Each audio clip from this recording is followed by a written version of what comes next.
ये जो लोग, ये भारतीय जनता पार्टी के लोग गन्ना गन्ना कब कहेंगे? भारतीय जनता पार्टी के लोग जाति जनगणना कब करेंगे? भारतीय जनता पार्टी के लोग किसानों की आय दोगुनी का जो वादा किया था वो पूरा कब करेंगे? याद होना चाहिए इतिहास कि सरदार पटेल जी का सम्मान पूरे देश में है, हर वर्ग के लोग सम्मान करते हैं। सरदार नाम उनके नाम के आगे तभी जुड़ा था जब सरदार पटेल जी ने किसानों के संघर्ष और किसानों की लड़ाई लड़ी थी। आज ये बताएं, जिन्होंने किसानों को आतंकवादी कहा, किसानों को मवाली कहा, किसानों को अपमानित किया, किसानों के लिए कील लगाई, किसानों के लिए बड़े बड़े पत्थर के लगाए गए रोकने के लिए ट्रैक्टरों पर एफआईआर हुई, डीजल ट्रैक्टरों को नहीं दिया गया, इसलिए जानबूझ करके ध्यान हटाने के लिए कह रहे हैं। और हमारे मुख्यमंत्री तो ऐसे हैं जो लैपटॉप नहीं चला पाते हैं, तो ट्वीट कैसे लिख पाएंगे वो? अगर आप सच्चाई से आकलन करेंगे तो भारतीय जनता पार्टी के पहले मुख्यमंत्री हैं जिन पर इतने आपराधिक मुकदमे थे। डिप्टी सीएम इनके उनसे ज्यादा उन पर आपराधिक मुकदमे थे। जिन पर ऐसे मुकदमे होंगे वो तमंचेबाज होंगे कि जिन पर एक भी मुकदमा नहीं होगा वो तमंचेबाज होंगे।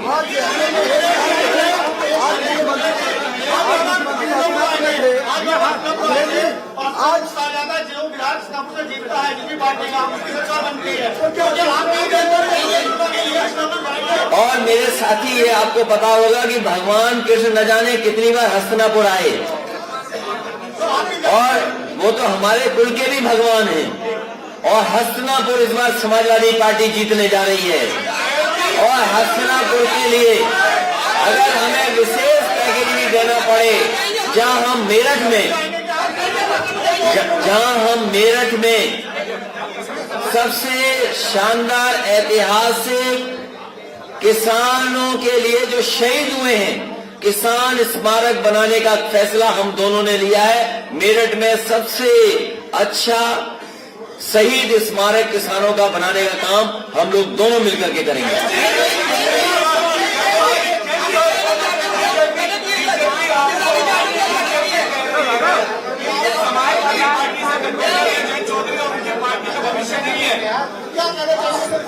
जैन जी बताएंगे। देखिए, बीजेपी वाले आपको बताना चाहते हैं कि आप खा सकते हो, क्या आप पहन सकते हो, आप नागरिक हो कि नहीं, आपका अधिकार क्या है। नौजवान जाता है नौकरी मांगने, उन पर लटवाए जाते हैं। किसानों को कुचला जाता है।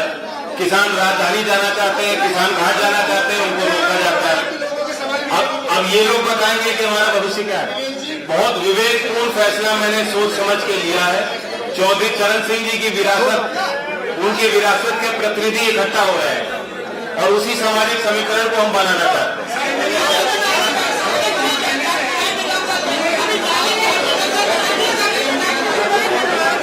मुझे एक समाज से कोई मतलब नहीं है, मैं उस जाति से आता हूं, इसलिए वही सवाल मुझसे आप बार बार पूछते।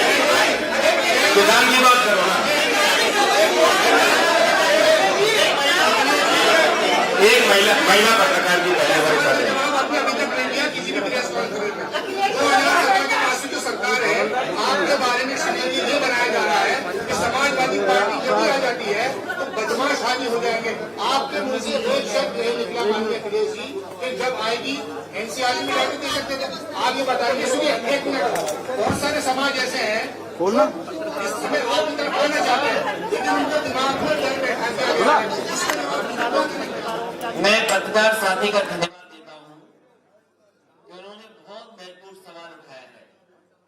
मैं आपको भरोसा दिलाता हूं पुलिस को लेकर के, अगर आप विभाग में और आपको पत्रकार भी जानते होंगे, पुलिस की सहूलियत के लिए दुनिया की जिस तरह बेहतरीन व्यवस्था है, समाजवादी पार्टी जो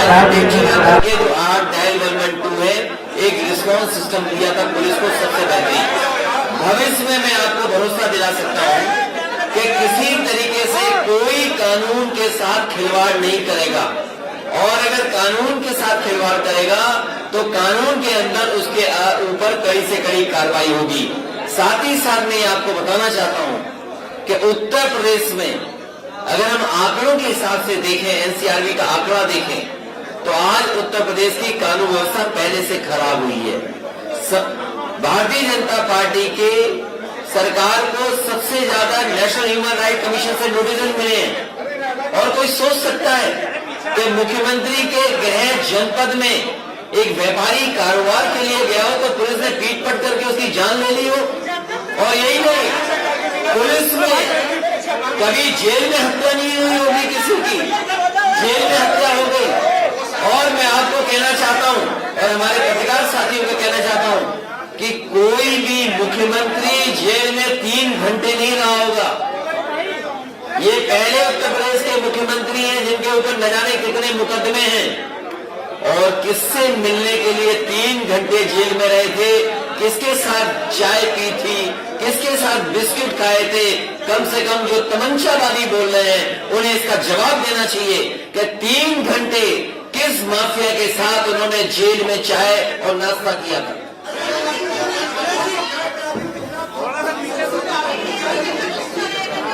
उसके लिए कोर्ट है और कोर्ट न्यायालय उस पर फैसला करेगा।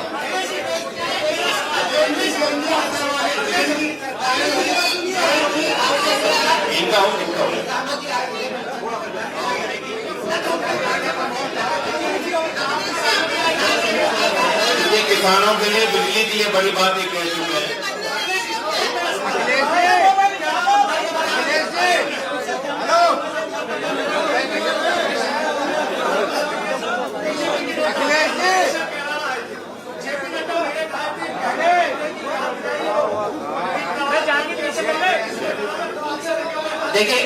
देखिए उत्तर प्रदेश में चुनाव है, उत्तराखंड में चुनाव है। केवल उत्तर प्रदेश में पलायन का सवाल नहीं है। 1000 से ज्यादा गांव खाली है उत्तराखंड में, 1000 से ज्यादा गांव। क्या गृह मंत्री उत्तराखंड में भी जाएंगे? और इस बार यहाँ के किसान, यहाँ का नौजवान, यहाँ के हर वर्ग के लोगों ने तय किया है कि भारतीय जनता पार्टी का पॉलिटिकल कॉइन होने जा रहा है। मैं एक बार फिर कहता हूं कि चौधरी चरण सिंह जी को भारत रत्न मिलना चाहिए। भारत रत्न की पुरानी मांग को मैं दोबारा दोहराता हूं।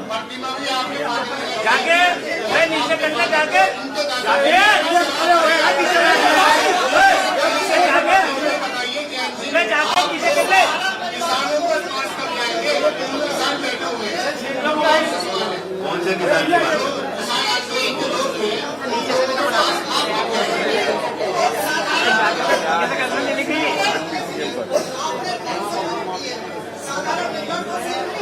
नहीं तो आप क्यों कम कराना चाहते 100 यूनिट? हमारे पत्रकार साथी खुश हैं कि 300 यूनिटें भी मिल जाएगी। ये एक पत्रकार साथी कह रहे हैं एक साधारण परिवार को 200 यूनिट पर्याप्त हैं। तो ये आपको बधाई देनी चाहिए कि एक साधारण परिवार से ऊपर की हम लोग सोच रहे हैं कि 300 यूनिट फ्री दे रहे हैं। और देखिए 300 यूनिट का होना, आज एलईडी बल्ब आ गए हैं, आज आपके पंखे भी इस तरह हैं कि जहां पर सहूलियत है, कम बिजली का खर्चा लेते हैं।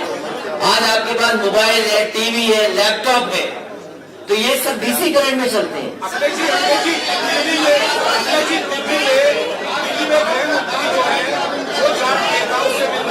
ये इसलिए मिल रहे हैं, इसलिए मिल रहे हैं मेरे पत्रकार साथी, वो इसलिए मिल रहे हैं क्योंकि जयंत चौधरी जी ने उनके दरवाजे बंद कर दिए।